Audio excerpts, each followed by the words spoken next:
Stop! You haven't subscribed to the channel yet? Subscribe now. We have new stories every day.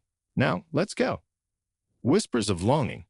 Serafina gazed out the window of her Seattle townhouse, watching as the cherry blossoms swayed gently in the evening breeze.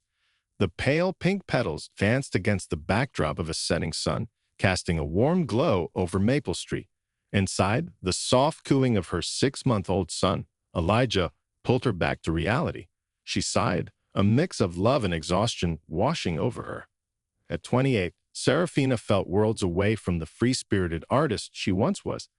8 years ago, she'd met Adrian at a summer music festival, a night filled with laughter and dancing under a canopy of stars. His dark curls and emerald eyes had captivated her instantly. After 2 years of a whirlwind romance, they married in a quaint chapel nestled in the Colorado Rockies.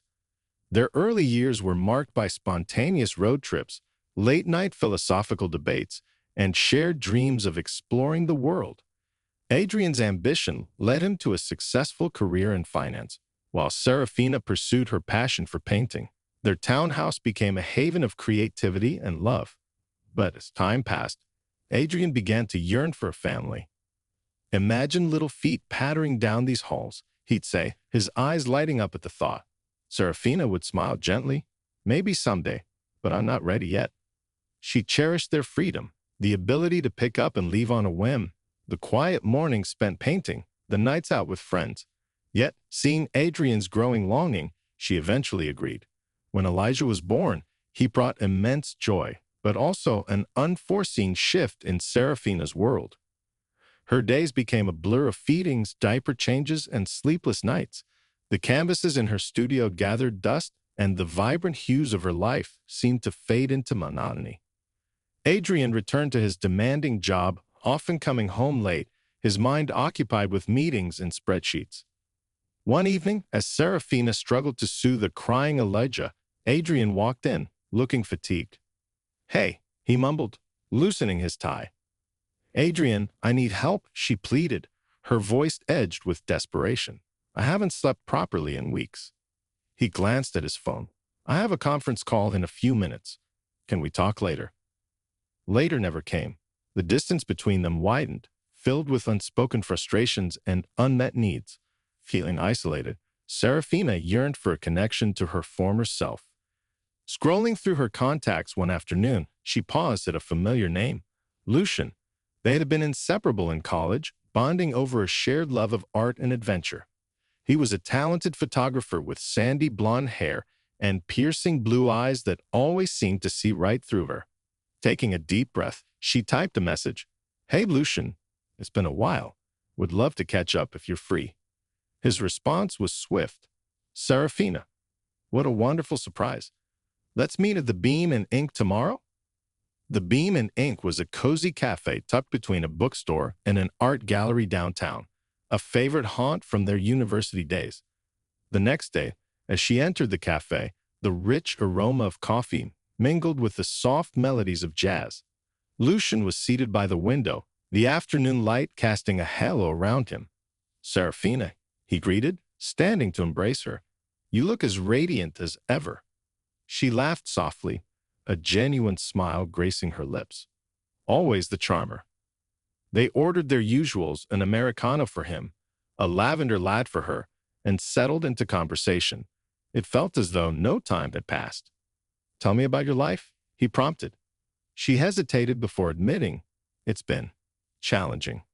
I love my son, but I feel like I've lost myself. I miss painting, exploring, just being me." Lucian's gaze was compassionate. Change can be overwhelming, but remember, you hadn't lost yourself. You're just evolving. They reminisced about college adventures, midnight hikes, impromptu art projects, the time they got lost driving to the coast and discovered a hidden beach instead. "Those were the days," Serafina mused wistfully. "They don't have to be just memories," Lucian replied, his eyes holding hers. As the hours slipped by, the conversation flowed effortlessly. When the cafe began to close, Lucian suggested a walk. The city streets glistened from a recent rain, the lights reflecting off the pavement like stars brought down to earth. "Thank you for today," she said softly. "I didn't realize how much I needed this." He stopped walking and faced her. I've missed you, Serafina. You've always had a way of bringing color into my world. She felt a flutter in her chest. You always knew how to make me feel seen. He reached out, brushing a stray hair from her face. Because you are worth seeing. A surge of emotion overcame her. Lucian, I feel so lost. Without words, he pulled her into a gentle embrace. The warmth and familiarity were comforting, and before she knew it, his lips met hers in a tender kiss. She felt a mix of surprise and an undeniable connection. Pulling back, she whispered, "We shouldn't." He looked deeply into her eyes. "Tell me you don't feel this too." She couldn't deny it. "I do, but I'm married. I have a family." He nodded slowly. "I understand, but sometimes paths cross again for a reason." That night, they parted ways with unspoken questions lingering in the air. Back home, the house was silent. Adrian was working late again, a note on the counter indicating he'd be back after midnight. Over the next few days, Serafina's thoughts were consumed by conflicting emotions. The rekindled connection with Lucian awakened a part of her she thought was lost, but guilt gnawed at her. Unable to stay away, she met Lucian again. This time the barriers fell. They spent a passionate evening together, a whirlwind of emotion and desire. But as dawn approached, reality set in. "I can't do this," she murmured, disentangling herself from his embrace. He looked at her with understanding. "I don't want to complicate your life. Just know that I'm here for you." Returning home, she resolved to keep the affair a secret. She couldn't bear the thought of destroying her family. That evening, Adrian surprised her by coming home early with takeout from her favorite Thai restaurant. "Thought we could have a nice dinner," he smiled. She felt tears prick her eyes. "I'd like that." As they ate, Adrian reached for her hand. "I've noticed you've seemed distant lately. Is everything okay?" She forced a reassuring smile. "Just adjusting to everything. But I'm okay." "Maybe we could hire a nanny part-time," he suggested. "Give you some time to yourself." Relief washed over her. That would be wonderful. In the weeks that followed, Serafina focused on rebuilding her relationship with Adrian. They went on dates, revisited old hobbies, and slowly rekindled their connection. She ceased contact with Lucian, determined to leave the past behind. One afternoon, while organizing the closet, Adrian found a sketchbook he hadn't seen before. Flipping it open, he saw drawings of Lucian, detailed portraits capturing his essence. His heart sank. That evening, he approached Serafina. "Is there something you want to tell me?"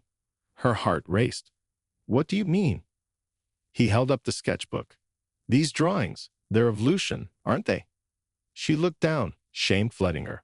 "Adrian, I can explain." "Please do," he said quietly, pain evident in his eyes. Tears welled up as she confessed everything, the feelings of isolation, the reconnection with Lucian, the night they spent together. "I was lost, Adrian. I felt like I was disappearing, and he reminded me of who I used to be. But I realize now that I should have come to you." He sat in silence for a moment before speaking. "Why didn't you tell me you were feeling this way?" "I tried," she whispered, "but we kept missing each other, caught up in our own worlds." He took a deep breath. "I won't pretend that this doesn't hurt, but I want to understand, and I want us to heal." "Can you forgive me?" she asked, her voice small. "I don't know," he admitted, "but I'm willing to try if you are." They began attending couples counseling, unraveling the layers of miscommunication and unmet needs. It was a difficult journey, fraught with moments of anger and sadness, but also breakthroughs of understanding. During one session, Adrian confessed, "I focused so much on providing for our family that I neglected to be present. I see now how that affected you." Serafina reached for his hand. "And I should have been honest about my struggles. I was afraid of burdening you." Their honesty became the foundation of their healing. Serafina returned to painting, her canvases now filled with vibrant colors reflecting her renewed spirit. Adrian made a conscious effort to balance work and family, cherishing time with Serafina and Elijah.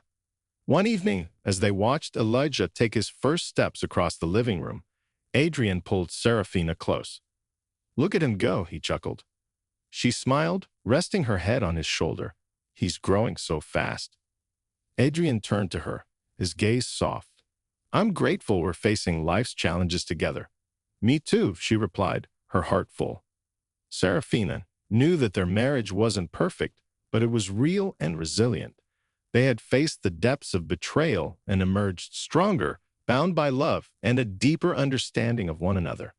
Months later, while strolling through an art gallery, Serafina paused in front of a photograph, a stunning capture of the Seattle skyline at dusk. The signature in the corner read Lucian Gray. Adrian noticed her hesitation. Do you want to leave? She shook her head. No. It's part of my past, but it doesn't define my future. He squeezed her hand. I'm proud of how far we've come. As they moved on to the next exhibit, Serafina felt a sense of peace. She had learned that fulfillment couldn't be found by escaping into the past, but by embracing the present and working towards a shared future.